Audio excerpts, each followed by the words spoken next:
नमस्कार प्रिय बंधुओं, आप सभी का हमारे YouTube चैनल में बहुत बहुत स्वागत है। आज के इस वीडियो में आप श्रवण करेंगे चैत्र मास के शुक्ल पक्ष की कामदा एकादशी की कथा। तो कृपया चैनल पर नए हैं, चैनल को सब्सक्राइब कर लें, बेल आइकन को प्रेस कर दें, जिससे कि इस चैनल पर आगे आने वाले सभी वीडियो का नोटिफिकेशन आपको प्राप्त होता रहे। तो चलिए वीडियो को करते हैं प्रारंभ।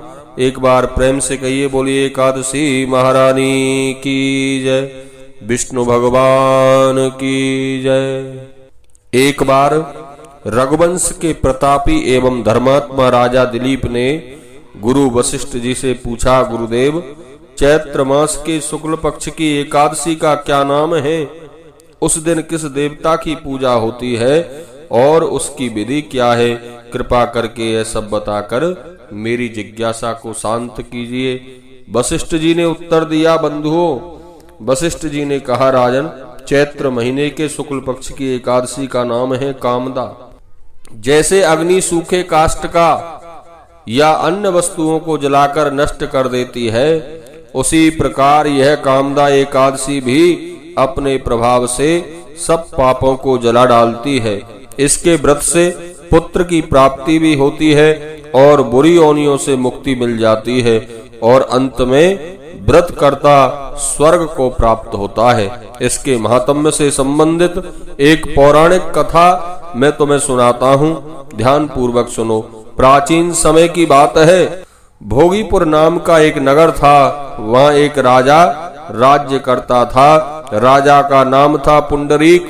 पुंडरीक बड़ा ऐश्वर्यवान, धन संपत्ति से संपन्न राजा था। भोगीपुर में अनेक अप्सराएं, गंधर्व, किन्नर आदि रहते थे।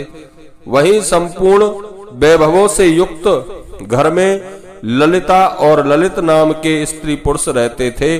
दोनों में परस्पर घनिष्ठ प्रेम था और वे सदैव ही भोग विलास की इच्छा करते रहते थे। ललिता के हृदय में सदा अपने पति ललित की ही मूर्ति बसी रहती थी और ललित के हृदय में सदा सुंदरी ललिता विद्यमान रहती थी। अलग हो जाने की कल्पना मात्र से ही दोनों व्याकुल हो उठते थे। एक बार गंधर्वों सहित राजा पुंडरीक सभा में बैठा था। अन्य गंधर्वों के साथ ललित भी गायन कर रहा था। वहां उसकी प्रिय पत्नी ललिता उपस्थित नहीं थी। ललित को गाते गाते अचानक अपनी पत्नी का ख्याल आ गया। इससे उसके गायन की लय गड़बड़ हो गई। नागराज करकोटक ने राजा का ध्यान इस ओर आकर्षित किया तथा वास्तविकता ज्ञात होने पर पुंडरीक ने ललित को शाप दे दिया, अरे दुराचारी, तू गाना मेरे सामने गा रहा था और मन में ललिता को बिठाए बैठा है। इससे गाने की लय भंग हो गई है और लोगों के आनंद में विघ्न पड़ा है। अतः मैं तुझे शाप देता हूँ कि तू कच्चे मांस और मनुष्यों को खाने वाला राक्षस बने। तूने जो महापाप किया है उसका फल भोगे। जैसे ही बंधुओं राजा ने पुंडरीक को श्राप दिया, जैसे ही पुंडरीक का कथन समाप्त हुआ, ललित एक भयंकर राक्षस बन गया। उसकी आंखें सूर्य और चंद्रमा के समान चमकने लगी। वह मुंह से आग बरसने लगी। नाग पर्वत की गुफा की समान बड़ी हो गई और सिर के बाल और भुजाओं की लंबाई बहुत अधिक बढ़ गई। शरीर भी फैलकर चौड़ा हो गया। राक्षस हो जाने पर वह दुखी होकर अपने किए का फल भोगने लगा। जब ललिता ने यह सब देखा तो उसे बड़ा दुख हुआ। वह अपने पति के उद्धार के विषय में चिंतन करने लगी। सोचने लगी, अब मैं कहाँ जाऊं और क्या करूं। ललित राक्षस बनकर बीहड़ जंगलों में रहने लगा और तरह तरह के पाप करने लगा। ललिता भी उसके पीछे पीछे चलती विलाप करने लगती। एक दिन अपने पति के पीछे चलते चलते वह विंध्याचल पर्वत पर चली गई। वहां उसे श्रृंगी ऋषि का आश्रम दिखाई दिया। वह तुरंत उस आश्रम पर गई और श्रृंगी ऋषि के सामने विनय करने लगी। ऋषि ने उसे देखा तो बोले, हे शुभे, तुम कौन हो और कहां से आई हो और आने का कारण क्या है? मुझे सब कुछ सच सच बताओ। ललिता बोली, मुनि, मैं वीर धनबा नामक गंधर्व की बेटी हूँ। मेरा नाम ललिता है और मेरे पति राजा पुंडरीक के शाप से राक्षस हो गए हैं, इसलिए मैं बहुत दुखी हूँ। कृपा करके आप मुझे कोई ऐसा उपाय बताइए जिससे उन्हें राक्षस योनि से छुटकारा मिल जाए।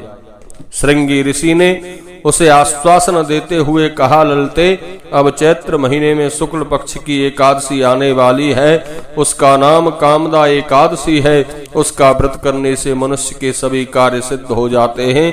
यदि तुम इस व्रत को करके उसका फल अपने पति को प्रदान कर दोगी तो वह शीघ्र ही राक्षस योनि से मुक्त हो जाएगा और पुंडरीक का शाप शांत हो जाएगा। मुनि के कहने के अनुसार ललता ने कामदा एकादशी का व्रत किया और अगले दिन द्वादशी को ब्राह्मणों के सामने अपने व्रत का फल अपने पति को दे दिया। फिर भगवान से प्रार्थना की कि हे प्रभु, मैंने जो व्रत किया है उसका फल मेरे पति को मिले, जिससे वे शीघ्र ही राक्षस योनि से मुक्ति पालें। उसके द्वारा एकादशी का फल देते ही ललित की राक्षस योनि छूट गई और गंधर्व पुराने रूप में आ गया। अनेक प्रकार के वस्त्र और आभूषणों से सुसज्जित होकर पहले की तरह ललिता के साथ विहार करने लगा। कामदा एकादशी का कुछ ऐसा प्रभाव हुआ कि वे दोनों पहले की अपेक्षा अधिक सुंदर हो गए और विमान द्वारा स्वर्ग को प्राप्त हुए। इस व्रत को जो विधि पूर्वक करने से करता है उसके समस्त पाप नष्ट हो जाते हैं और बुरी योनियों से छुटकारा प्राप्त होता है। इसके महात्म्य की कथा पढ़ने या सुनने से वाजपेयी यज्ञ का फल प्राप्त होता है। कामदा एकादशी को लक्ष्मी नारायण की पूजा की जाती है। आहार में लौंग का प्रयोग किया जाता है।